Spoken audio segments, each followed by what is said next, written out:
말씀 그는 늘 하듯이 그의 하나님께 그는 늘 하듯이 그의 하나님께 다니엘서 6장 10절 본문의 말씀으로 제목을 삼았고요.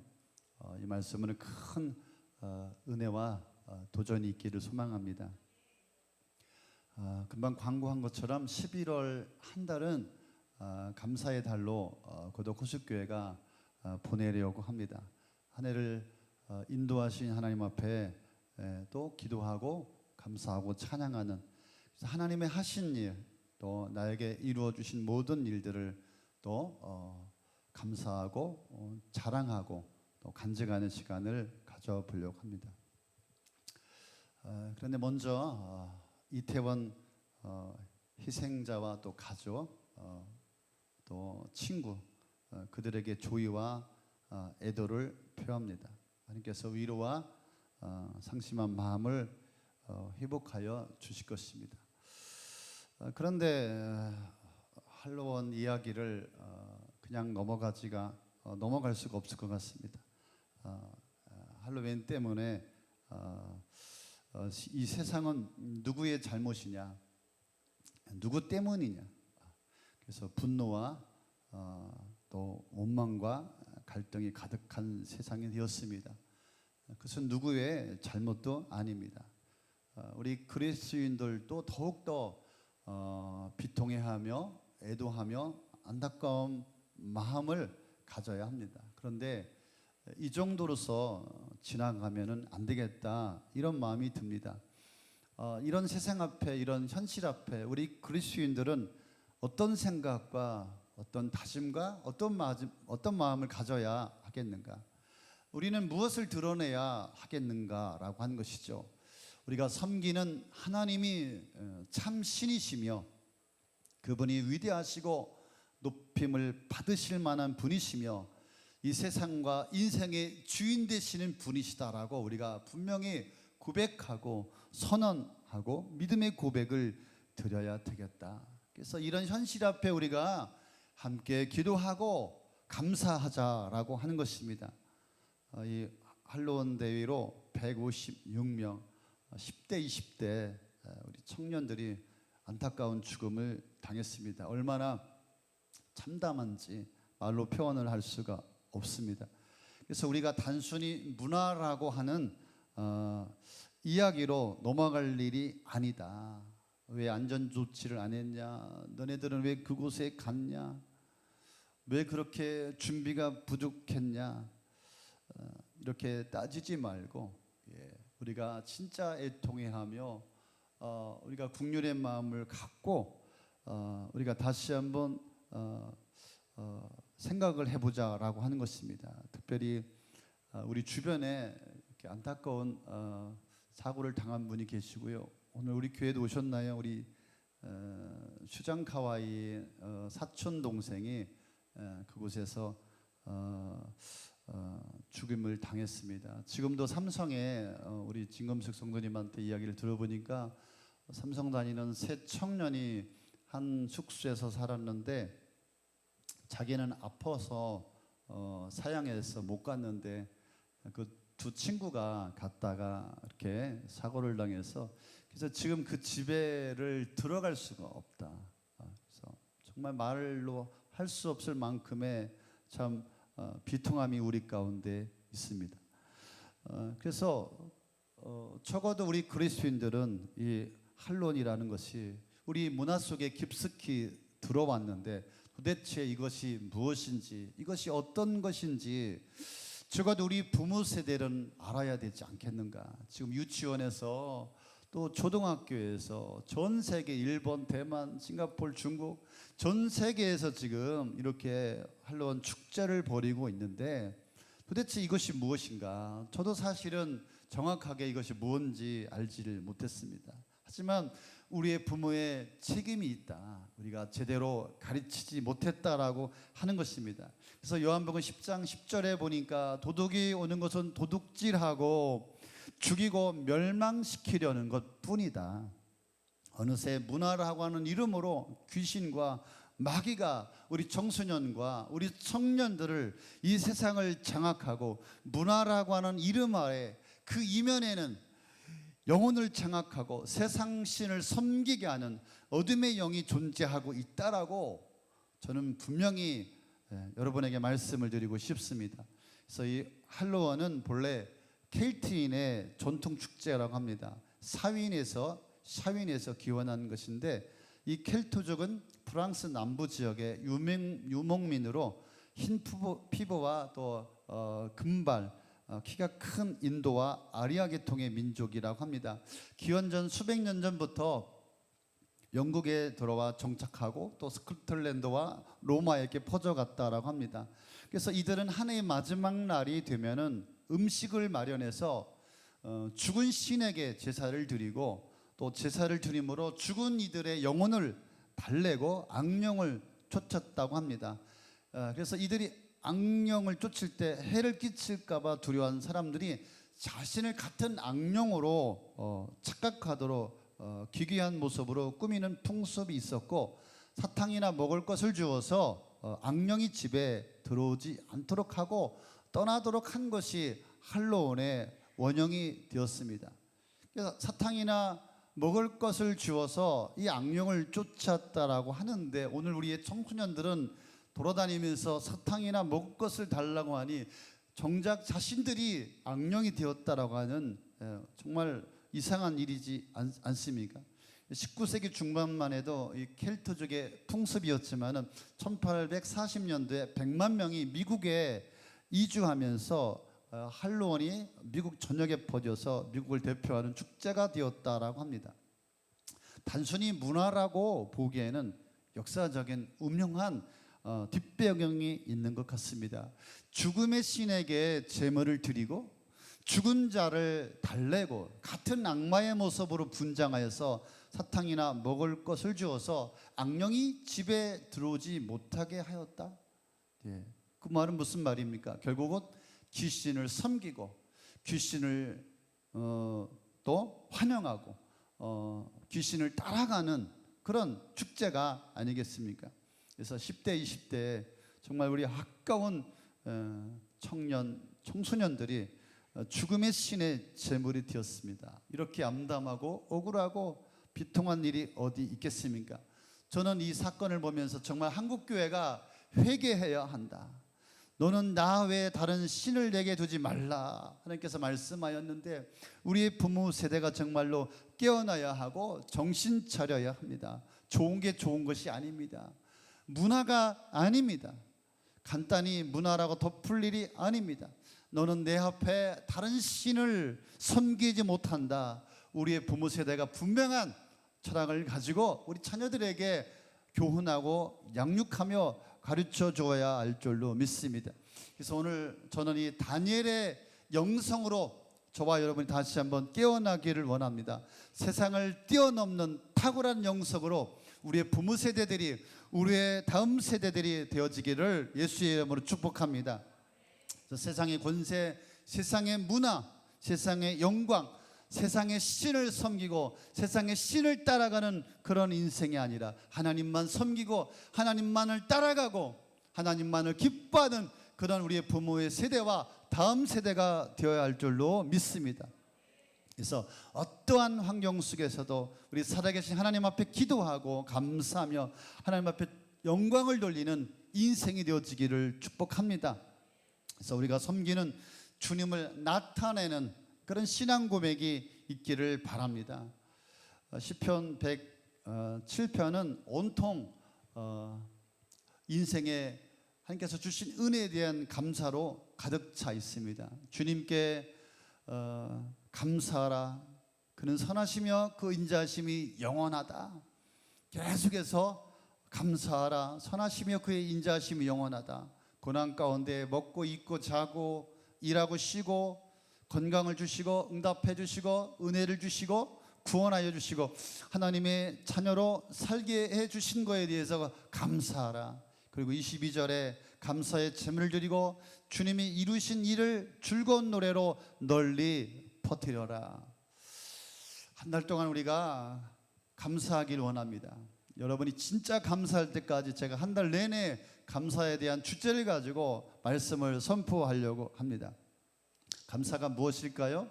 나에게 주신 하나님의 은혜와 사랑 때문에 감사하는 것일까? 어떤 일이 해결이 되어지고 응답이 되어서 나의 소원이 이루어져서 감사를 드리는 것일까? 그런 모든 것들은 지극히 당연한 것일 것입니다. 진정한 감사가 무엇일까?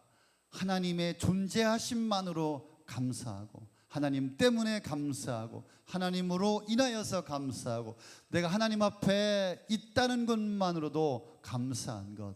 그래서 그러므로 감사하고, 그리고 감사하고, 그러나 감사하고, 그럼에도 불구하고 감사하고, 하나님이 계시다는 것, 내가 그 하나님을 믿는다는 것, 내가 그 하나님 앞에 있는 것만으로도 감사할 수 있는 감사가 될 수 있기를 바랍니다. 그래서 감사는 능력입니다. 감사는 여러분의 인생의 모든 문제를 푸는 열쇠인 줄로 믿습니다. 정말 감사하는 인생은 하나님을 움직이게 하는, 하나님을 감동케 하는 그런 믿음의 그런 고백이 되는 줄로 믿습니다. 감사하는 인생은 정말 성숙한 인생입니다. 철든 인생입니다. 세상에 하나님을 나타내는 것이 바로 감사입니다.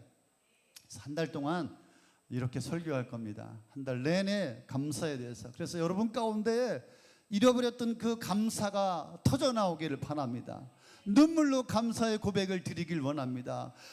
정말 감사하구나, 너무 기쁘구나, 주님 때문에 행복하구나, 이런 고백이 여러분 가운데 있기를 소망합니다. 이 다니엘은 1차 포로기에 노예로 이스라엘에서 바벨론으로 끌려오게 되었습니다. 이 다니엘은 바벨론을 거쳐서 지금 메데 파사, 이 바사왕 다리오 왕까지 이렇게 섬기게 됩니다. 그래서 이 총리가 3명이 있었는데 그 중에 한 사람이 되었습니다. 어느 날 다리오 왕이 다니엘을 1인 총리로 채택을 하게 되었습니다.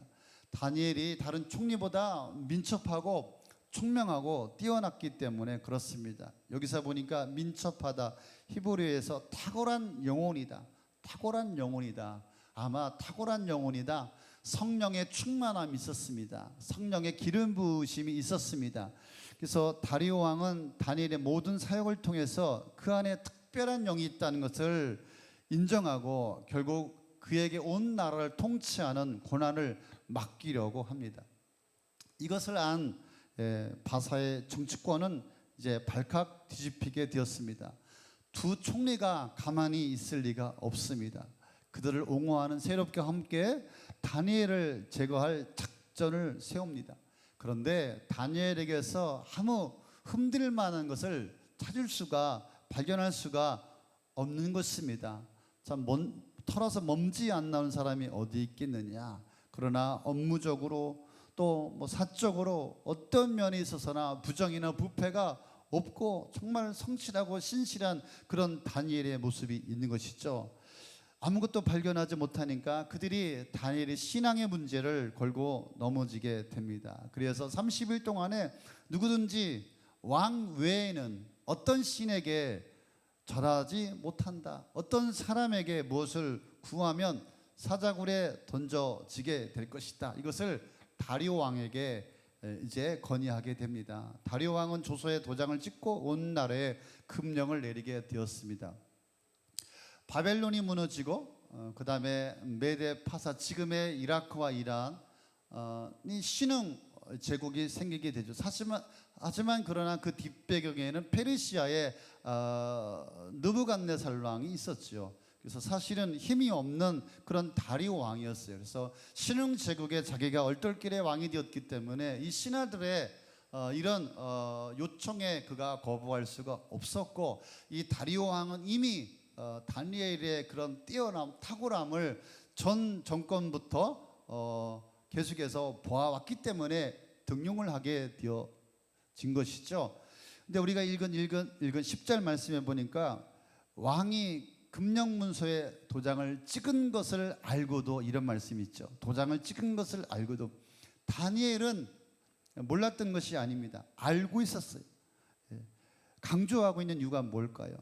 왕이 칙령의 도장을 찍고 전국에 이 칙령을 선포하는 과정을 다니엘이 다 보았다라고 하는 뜻입니다. 다니엘은 묵묵히 그 과정을 지켜봅니다. 왕에게 찾아가서 이러이러한 나를 음해하고 나를 죽이려고 하는 저들의 괴략이라고 그렇게 왕에게 항변하지 않았습니다. 묵묵히 지켜보면서 앞으로 다니엘은 자신의 운명이 어떻게 될지를 알고 있었습니다. 그리고 집으로 돌아와 다니엘은 우리가 읽은 말씀처럼 늘 하듯이 행동을 합니다. 다니엘은 흔들리지 않습니다. 다니엘서는 다니엘이 했던 7단계의 동작을 자세히 우리에게 소개해 주고 있습니다. 다락방에 올라갔다. 예루살렘 쪽으로 창문을 열고 하루에 3번씩 무릎을 꿇고 그리고 기도하고 그리고 그의 하나님께 감사하였다.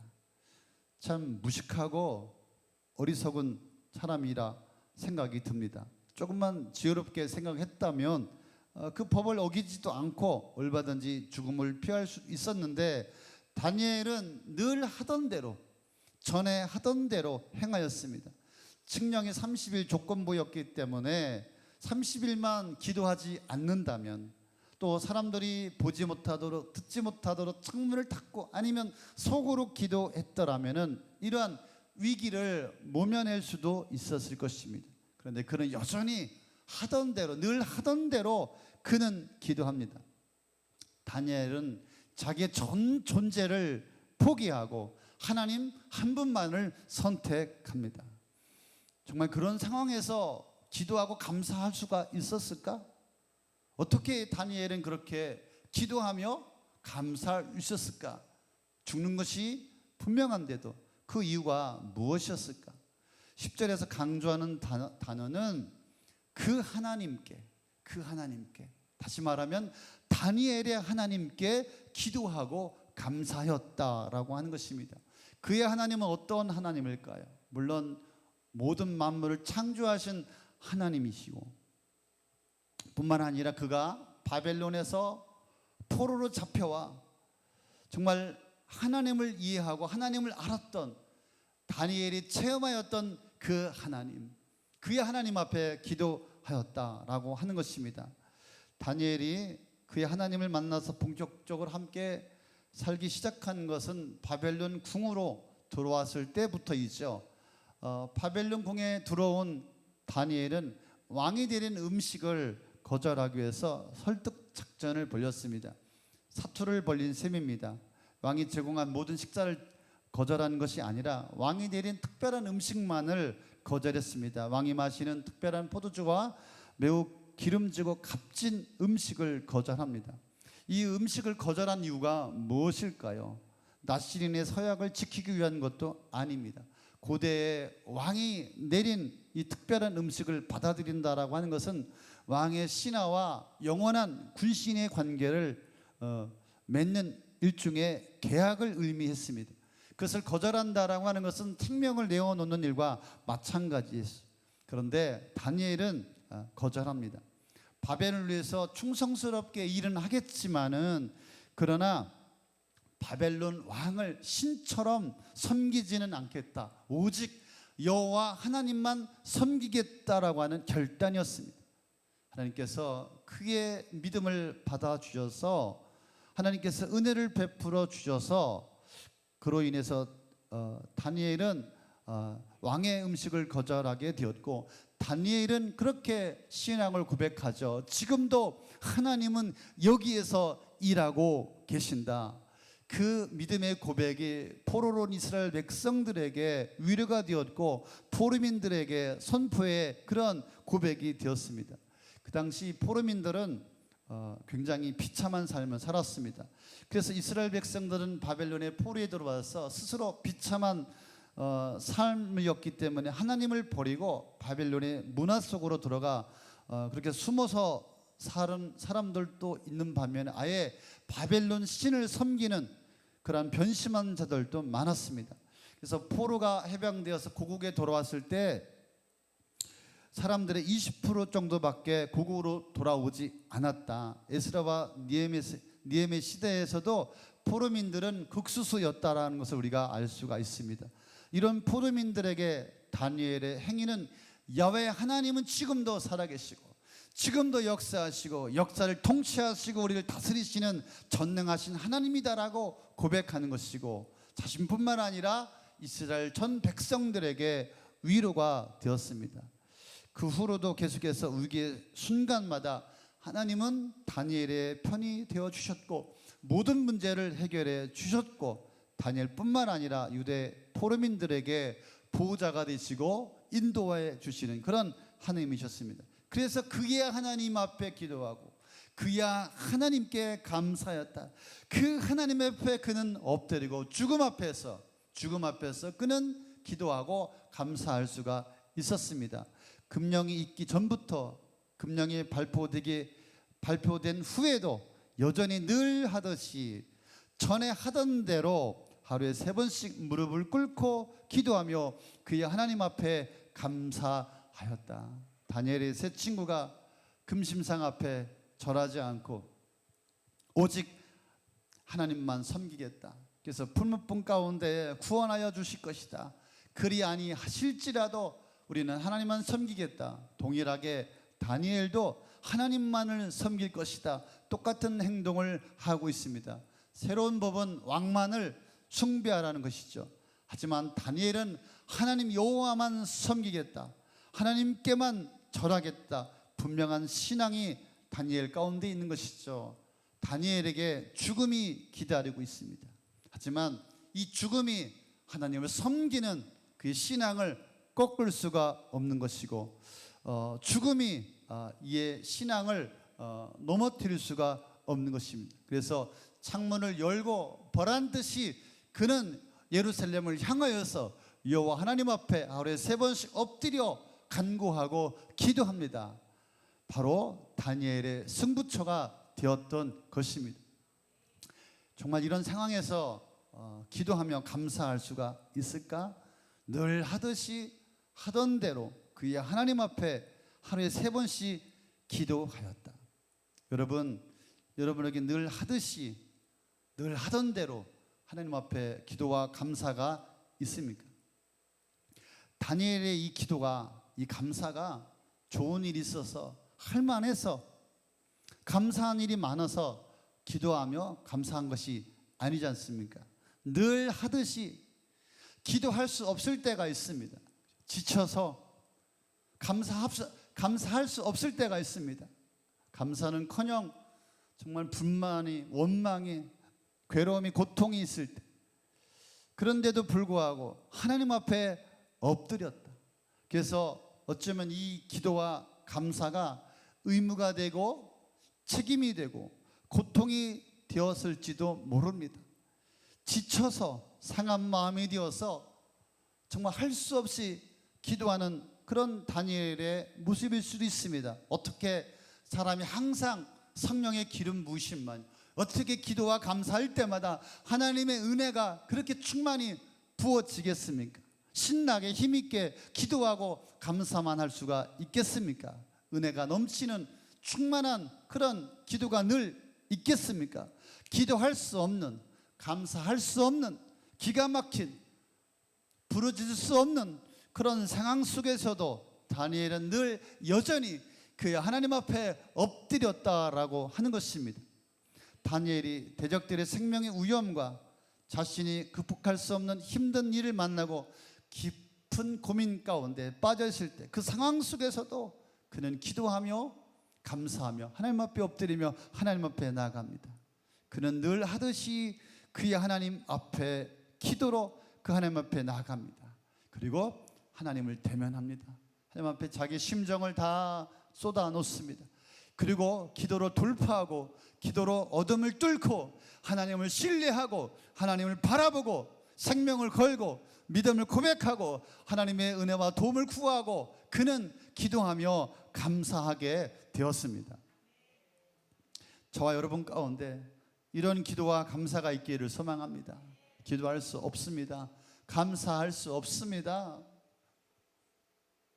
그러나 그때도 하나님 앞에 엎드리는 것입니다. 늘 하던 대로, 늘 하듯이 그의 하나님께, 나의 하나님께 엎드리며 나가는 것입니다. 그때 하나님께서 우리의 모든 인생의 문제를 풀어주시고 예비하여 주시고 함께하여 주시고 역사하여 주실 것입니다. 이 다리오 왕은 뒤늦게 본인의 실수를 깨닫게 되고 알아차리게 됩니다. 그래서 어떻게 해서든지 이 신실하고 이 충성스러운 다니엘을 구하려 보려고 온 하루를 보내게 되었습니다. 13절, 14절 한번 같이 읽어보겠습니다. 13절, 임금님, 유다에서 잡혀온 다니엘이 임금님을 무시하고 또 임금님의 도장에 찍힌 금령을 무시하여 하루에 3번씩 기도를 드리고 있습니다. 왕이 이 고발을 듣고 몹시 괴로워하고 다니엘을 구원하려고 마음을 쓰며 해가 질 때까지 온갖 노력을 다하였다. 이 제국의 왕이 메데 파사면은 바벨론을 정복하고 이 온 세계를 제패한 이 다리오 왕이 몹시 괴로워하였고 다니엘을 구하려고 마음 쓰며 해가 질 때까지 온갖 노력을 다하였다. 뿐만 아닙니다. 이 다리오 왕이 다니엘을 구하려고 그가 금식하고 그가 기도하는 모습이 있습니다. 18절 한번 보겠습니다. 그 뒤에 왕은 궁전으로 돌아가서 그날 밤을 뜬 눈으로 지새우며 먹지도 마시지도 않고 즐거운 일은 아무것도 하지 못하게 하였다. 이튿날 동이 들 때 왕은 일어나는 길로 곧 사자굴로 갔다. 그 굴 가까이에 이르러서 왕은 슬픈 목소리로 외쳤다.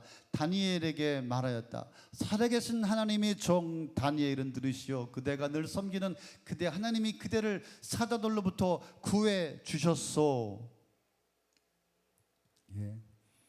살아계신 하나님의 종, 그대가 섬기는 하나님이 사자들로부터 구해 주셨소. 다니엘의 기도와 감사가 믿음의 신실한 고백이 이 세상의 사자, 세상의 왕이 다니엘을 걱정하게 하고 기도하며 금식하게 되었습니다. 정말 하나님을 향한 신실한 믿음의 사람, 어떠한 환경 속에서도 기도하며 감사하고 하나님 앞에 무릎을 꿇고 생명을 내놓고 믿음을 고백할 때 세상의 권세도 무릎 꿇게 하는 그런 놀라운 기적의 역사가 일어나게 되는 것입니다. 21절에 반전이 일어납니다. 21절, 다니엘이 왕이여 원하건대 왕은 만수무강하옵소서. 22절 함께 읽겠습니다. 나의 하나님이 천사를 보내셔서 사자들의 입을 막으셨으므로 사자들이 나를 해치지 못하였습니다. 그것은 하나님 앞에서 나에겐 죄가 없다는 사실이 드러났기 때문입니다. 임금님, 나는 임금님에게도 죄를 짓지 않았습니다.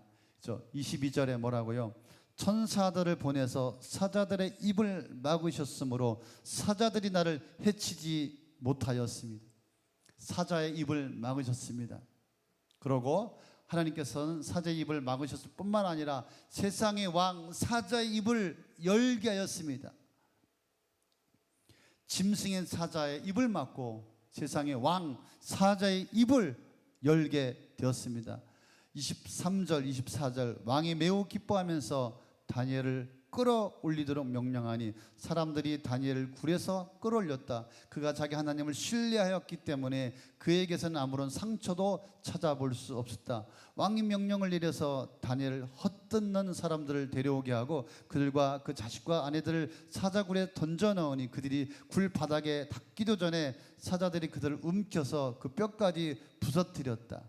함정을 팠던 자기들이 자식과 아내까지 사자굴에 던져지게 되었습니다. 26절 27절 내가 다음과 같이 법령을 공포한다. 내 나라에서 나의 통치를 받는 모든 백성은 반드시 다니엘이 섬기는 하나님을 공경하고 두려워하여야 한다. 살아계신 하나님이 영원히 다스리신다. 그 나라는 멸명하지 않으며 그의 권세는 무궁하다. 그는 구원하기도 하시며 건져내기도 하시며 하늘과 땅에서 표적과 기적을 행하시는 분 다니엘을 사자의 입에서 구하여 주셨다. 아멘. 오히려 사자굴에 던져진 다니엘이 세상의 사자 다리오 왕을 하나님 앞에 무릎 꿇게 하는 사건이 되었습니다. 사자굴에 넣었던 다리오 왕이 오직 영원하신 하나님, 능력의 하나님을 높이는, 찬양하는, 하나님을 증거하는 그런 기가 막힌 반전의 역사가 일어나게 되었습니다. 다니엘은 어떻게 이렇게 왕이 신상 앞에 절하면 절하지 아니하면 사자굴에 던져지는 것을 알고도 기도하며 감사할 수 있었을까? 죽는다는 것을 알면서도 기도하며 감사할 수 있었을까? 우리는 하나님께서 우리의 기도에 응답해 주시거나 내가 원하는 것을 들어주셨을 때, 잘 될 때, 평안 날 때, 좋을 때, 마음에 합할 때 우리는 감사합니다. 그러나 우리 인생 가운데 세상을 살아가면서 많은 문제와 어려움이 닥쳐오고 또 실패와 좌절과 고통과 상처 앞에 우리는 감사하지 못할 때가 너무나 많습니다. 그래서 하나님을 원망하고 말은 하지 않지만 속으로 하나님을 무시하고 하나님을 거절하고 원망하며 불평하며 하나님을 의심할 때가 얼마나 많은지 모릅니다. 다니엘이 이 죽음 앞에 감사하는 것은 하나님께서 이 사자굴에서 건지실 것을 알았기 때문에 감사한 것이 아니죠. 우리는 이미 성경을 보기 때문에 감사가 이해가 되지만은 다니엘은 사자굴에서 건질 것을 믿고서 감사한 것은 아닙니다. 사자굴에 던져져 그가 죽는다 할지라도 그는 하나님이시기 때문에 그 하나님을 신뢰하고 하나님을 믿음으로 감사할 수가 있었던 것입니다. 그렇습니다. 우리가 감사해야 하는 이유는 하나님이 하나님이시기 때문에 우리는 감사해야 합니다. 그가 영광의 하나님이시기 때문에 하나님의 이름 때문에 우리가 감사해야 할 줄로 믿습니다. 나의 환경과 나의 어려움과 내가 곤란당하는 문제와 상관없이 우리 하나님은 여전히 영광스럽고 존귀하시고 위대하시고 우리 인생에 베푸신 은혜와 사랑이 충분하고 변함이 없기에 우리는 그분 자체에 대해서 감사할 수 있는 그런 믿음의 고백이 있어야 할 줄로 믿습니다. 그래서 하나님은 하나님이시기 때문에 감사할 수 있는 저와 여러분이 될 수 있기를 바랍니다. 그래서 다니엘의 감사는 사자의 입을 막고 세상의 왕이 다니엘을 건져달라고 여호와 하나님 앞에 기도하게 하고 제국의 왕이 사자의 입을 열게 하였습니다. 하나님을 찬양하고 하나님을 감사하는 그런 세상의 왕을 만들어버리고 말았고 원수들은 사자의 밥이 되고 오히려 죽음을 당하게 되었습니다. 다니엘을 더욱더 존귀하게 하는, 인정을 받게 하는 그런 기적과 같은 역사가 일어나게 되었습니다. 그래서 다니엘서 6장 28절에 보니까 이 다니엘이 다리오 왕의 시대와 바사의 사람 고레스 왕 시대에 형통하였더라. 다니엘은 이렇게 제국이 바뀔 때마다 그의 나이 평생 80평생 제국의 총리로 살아가게 되었습니다. 총리로 지내가게 되었습니다. 저는 오늘 다니엘을 본받자 다니엘의 영웅전을 이야기하고 있는 것이 아닙니다. 다니엘도 우리와 똑같은 사람이다. 우리가 다니엘처럼 정말 믿음의 사람이 되자. 정말 다니엘처럼 믿음의 고백을 드리자. 믿음의 기도와 믿음의 감사를 드리자라고 하는 것입니다. 살다 보면은 감사하지 못할 때가 얼마나 많은지 모릅니다. 사자굴에서 건져주지 않을 때가 얼마나 많은지 모릅니다. 그럼에도 불구하고 하나님이 계시기 때문에 하나님 앞에 우리가 있기 때문에 하나님 앞에 우리의 기도와 감사를 드릴 수 있는 저와 여러분이 될 수 있기를 바랍니다. 그래서 내가 믿는 분이 하나님이라고 하는 그 자체 때문에 감사의 고백을 드릴 수 있기를 바랍니다. 교회 다니면서 신앙생활하면서 우리가 하나님 앞에 얼마나 원망하고 불평하며 얼마나 마음이 상하고 하나님 의심하고 자꾸 삐치는지 모릅니다. 하나님 앞에 삐쳐있는 인생들이 그런 신앙인이 얼마나 많은지 모릅니다. 그래서 내가 믿는 분이 여호와 하나님이시기 때문에 그 자체만으로도 감사해 볼 수 있기를 바랍니다. 그래서 기도와 감사가 여러분의 신앙의 고백이 되어지기를 바랍니다. 하나님은 우리를 잘 아시는 분이십니다. 어련히 알아서 우리를 잘 인도하실까요? 그래서 나를 향한 주님의 계획과 섭리와 인도하심이 내가 걱정하고 염려하는 것보다, 내가 세운 계획보다 비교할 수 없다라고 하는 사실을 우리가 고백할 수 있기를 바랍니다.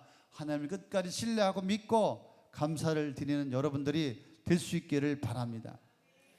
다니엘의 감사는 무엇일까?